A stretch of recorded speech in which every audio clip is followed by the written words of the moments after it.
अस्सलाम वालेकुम। तो कैसी है मेरी प्यारी सी यूट्यूब फैमिली। अल्लाह ताला से दुआ है अल्लाह पाक आप सबको अपनी हिफ्ज़ ईमान में रखे। तो आज आप देख रहे हैं मैंने सब कुछ डायरेक्ट शुरू किया है। ये देख लें, ये मेरे पास तकरीबन 250 ग्राम जो थे वो प्याज थे। मैंने उन्हें काट के लाइट सा गोल्डन होने के लिए चूल्हे पे रख दिया है। 1 केजी मेरे पास मटन है। आज मैं जो स्पेशल रेसिपी पे बना रही हूँ जनाब आप सबके लिए आलू गोश्त।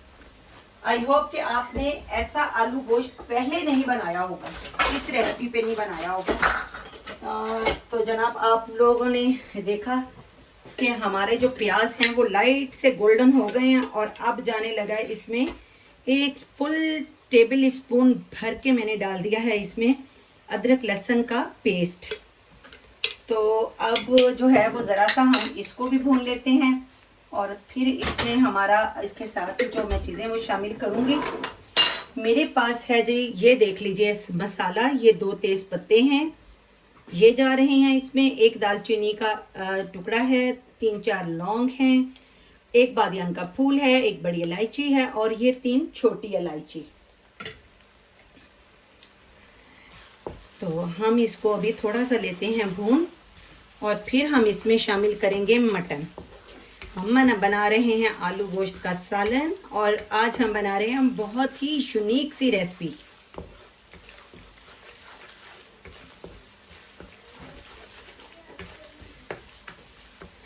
ऑयल और घी जो भी आप इस्तेमाल करते हैं वो आप अपने मिजाज के मुताबिक डालिए, जितना आप खाना पसंद करते हैं। वैसे आलू गोश्त में थोड़ा सा ऑयल का इस्तेमाल ज़्यादा होता है क्योंकि आपने गोश्त को बहुत अच्छे से भूनना होता है। आप इसे बनाने के बाद वो ऊपर का ऑयल निकाल के रख सकते हैं, आप उसे दूसरे सालन पे भी इस्तेमाल कर सकते हैं ना।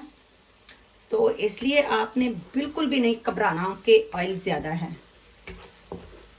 तो लीजिए हम इसको हल्का सा भून लेते हैं और साथ ही अब मैं इसमें शामिल करूँगी ये मेरे पास जो 1 किलो गोश्त है, इसे मैंने बहुत अच्छे से धोकर और छलनी में रख दिया था ताकि इसका जो पानी है वो निकल जाए, क्योंकि हमें इसे यहाँ पर पहले अच्छे से भूनना है।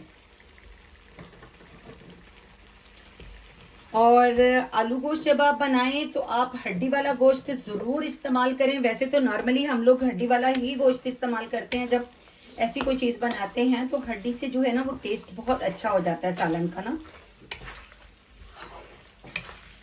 तो अब हम इसे बहुत अच्छे से लेंगे इसमें भून। जनाब गोश्त हमने इसमें कर दिया है ऐड अच्छे से और अब जो है वो हमारा ये जब तक हम इसे बहुत अच्छे से भून लेते हैं तब तक मैं इसमें जो इस्तेमाल करूंगी, ये मेरे 2 टमाटर हैं, ये देख लीजिए मीडियम साइज के ही हैं, काफ़ी बड़े। इन्हें मैं छील लेती हूँ जी। तो फ्रेंड्स गोश्त को भूनते हुए मुझे तकरीबन 5 से 7 मिनट हो गए हैं और देखिए आप कितना अच्छा सा ऑयल बाहर आ गया है ना। तो जनाब अब हम डालने लगे हैं इसमें ये जो मैंने 2 टमाटर थे मेरे पास वो मैंने छीले थे, छील कर मैंने काट लिए। तो अब हमने इसमें वो 2 टमाटर डाल दिए हैं और ये है मेरे पास 1.5 टीस्पून लाल मिर्च। इसमें 1 टीस्पून मेरे पास नॉर्मल मिर्च है और 1/2 टीस्पून भर के जो है ना वो मेरे पास कश्मीरी मिर्च है। ये 1 टीस्पून हल्दी है, 1.5 टीस्पून मेरे पास नमक है, 1 टेबल स्पून सूखा धनिया है और ये मेरे पास 1 टीस्पून जो है ये है जनाब गरम मसाला। और ये जो इस पर आप देख रहे हैं ये मेरे पास 2 बड़ी चुटकी समझ लें यूं करके जो भर के होती हैं वो मैंने पिसी हुई सौंफ डाली है इस पे। और अब मैंने ये मसाले इसमें डाल दिए हैं।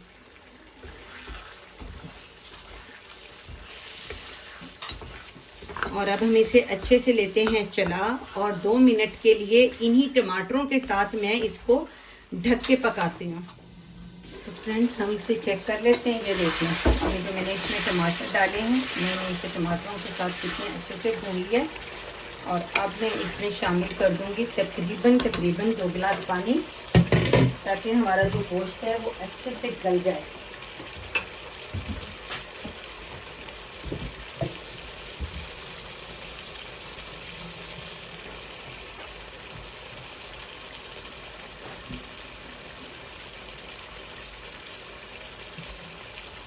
ये मेरे पास 1/2 लीटर का जग है। मैंने ये 1 गिलास पानी में तकरीबन 1 गिलास में तकरीबन 250 ml पानी होता है, तो मैंने इसमें ये 500 ml पानी जो है ये शामिल कर दिया है और अब मैं इसको पकने के लिए छोड़ देती हूँ। बाकी की चीजें हम इसमें शामिल करेंगे जब हम इसे भूनेंगे, तो तब तक हम इसको स्लो आंच पे जो है ना, मीडियम मैंने फ्लेम कर दी है ताकि ये अच्छे से पक जाए। ठीक, तो फ्रेंड्स हमारे गोश्त को पकते हुए तकरीबन 20 मिनट हो चुके हैं और ये बहुत अच्छे से गल गया। अब मैंने इसकी आग तेज़ कर दी है और अब हम इसे भून लेंगे। हमने इसे वैसे तो बहुत अच्छे से पहले ही भूना, ये देखिए ऑयल आता जा रहा है। और अब मैं इसी मौके पे इसमें आलू छील के डाल दूंगी। मैंने इसमें तकरीबन ½ kg आलू लिए हैं, आप अपनी पसंद के मुताबिक डाल सकते हैं। और अब मैं इसमें इस मौके पे शामिल करूंगी थोड़ी सी स्पाइस, वो मैं आपको दिखा देती हूँ, जिससे हमारी ये आलू गोश्त की जो रेसिपी है वो बहुत ही स्पेशल होने वाली है और बहुत ही टेस्टी बनेगा इससे ना। तो फ्रेंड्स ये मेरे पास, ये देख लीजिए, ये थोड़ा सा देख लें 1 टीस्पून जितना मेरे पास कोरमा मसाला है। और ये मैंने सुरख मिर्च, थोड़ी सी हल्दी, थोड़ा सा गरम मसाला, थोड़ा सा जीरा, भुना हुआ जीरा पाउडर और 1 आलू बुखारा है मेरे पास। वैसे तो मैं इसमें 3-4 डालना चाह रही थी, मगर वो मेरे पास आलू बुखारा जो था आज ख़त्म हुआ था, तो अब मैंने इस मौके पर ये मसाला इसमें शामिल कर दिया है। और अब हम इसको बहुत अच्छे से भूनेंगे और साथ में ही इसमें जो है मैं तकरीबन 1 जो है वो चम्मच भर के जो है ना देसी घी का शामिल कर दूंगी। देसी घी हम जब इस टाइम पे डालते हैं तो उसकी खुशबू सालन में बहुत ही अच्छी आती है। तो ये हमारा 1 टेबल स्पून जितना जो है वो देसी घी चला गया इसमें। और अब इसकी खुशबुएं जो है ना, उनकी तो क्या ही बात है जनाब। और देख लीजिए कि हमारे सालन का जो कलर है वो कितना खूबसूरत है। और अब हम इसमें डाल देंगे आलू। ये देखिए हमने आलू भी ज़रा बड़े बड़े साइज़ के डालने हैं। आलू हम छोटे साइज़ के नहीं डालेंगे, आलू गोश्त में थोड़े बड़े साइज़ के ही आलू अच्छे लगते हैं। और इनको भी हम इसके साथ ही भून लेंगे बहुत अच्छे से।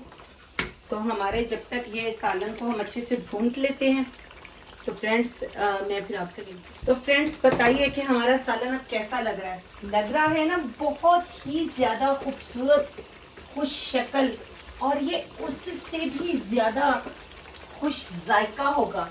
वो तो जब आप पकाएंगे तो आपको पता चलेगा कि ये कितना मज़े का बना है। और अब हम इसमें जो बहुत स्पेशल चीज़ डाल रहे हैं, ये देख लीजिए, ये मेरे पास 1 टीस्पून खुश्क पुदीना है जो कि मैंने खुद अपने घर पे सुखाया हुआ है। और इसको मैंने पहले धो लिया था पत्ते पत्ते करके, और इसकी नाजुक वाली डंडियां भी मैंने इसी में डाली हुई हैं।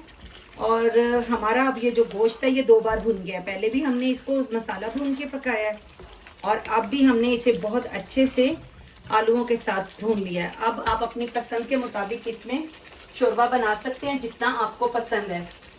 कुछ लोग जो है वो बड़ी गाढ़ी सी ग्रेवी के साथ बनाते हैं और कुछ लोग थोड़ा सा पतला शोरबा रखते हैं। तो मेरे बच्चों को तो ज़रा ज़्यादा शोरबा पसंद है, तो हम तो थोड़ा ज़्यादा ही शोरबा इसमें बनाएंगे।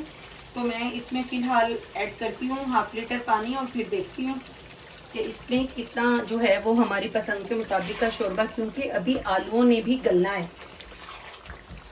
तो देख लीजिए घी कितना अच्छे से ऊपर आ चुका है और हमने ये ½ लीटर इसमें पानी जो है वो शामिल कर दिया है। मुझे ये तैयार होने के बाद जो है ना वो तकरीबन इतना शोरबा चाहिए, तो मैं इसमें तकरीबन 1 पाव जितना पानी और डाल दूंगी। तो फ्रेंड्स ये 1 पाव जितना पानी मैंने इसमें और शामिल कर दिया है और अब हम इसको ढकना लगा के पकने के लिए छोड़ देंगे ताकि ये बहुत जो आलू हैं हमारे वो गल जाएं। जी तो फ्रेंड्स हमारा जो सालन है आलू गोश्त वो ऑलमोस्ट डन हो चुका है और अब हमने उसके नीचे फ्लेम कर दी है बंद। और जो हमने उस पर गार्निश बनाई है डालने के लिए हरा धनिया, बारीक बारीक अदरक की हमने जो जूलियन काटी है और हरी मिर्च, तो अब मैं उस पर डाल देती हूँ। ये देखिए हमारे आलू रेडी हो चुके हैं। हम इस पे ये सारा कुछ डाल के इसको 5 मिनट पे ढक के रख देंगे, 5 मिनट तक, और फिर मैं इसको डिश आउट करके आपको दिखाऊंगी। और गर्मा गर्म रोटी भी बन रही है। जल्दी से वीडियो को करें ना लाइक, चैनल को करें सब्सक्राइब, और प्यारे प्यारे लिखिए कमेंट, और फिर आ जाएं। आलू गोश्त तैयार है गर्मा गर्म रोटी के साथ। जी तो फ्रेंड्स, हमारा आलू गोश्त बन के तैयार हो गया है। आप इसे इसी रेसिपी के साथ जरूर बनाइएगा, और फिर मुझे आप कमेंट्स बॉक्स में जरूर बताइएगा कि आपका सालन कैसा बना है। दुआओं में याद रखिएगा, मेरे चैनल को सब्सक्राइब कीजिएगा, कमेंट्स और शेयर और लाइक तो बनता है ना। और उन सब फ्रेंड्स का, बहनों का, भाइयों का शुक्रिया जो मेरे चैनल को सपोर्ट कर रहे हैं। अल्लाह पाक आप सब को हामी नासिर हो, और मिलते हैं अगली रेसिपी में। अल्लाह हाफिज।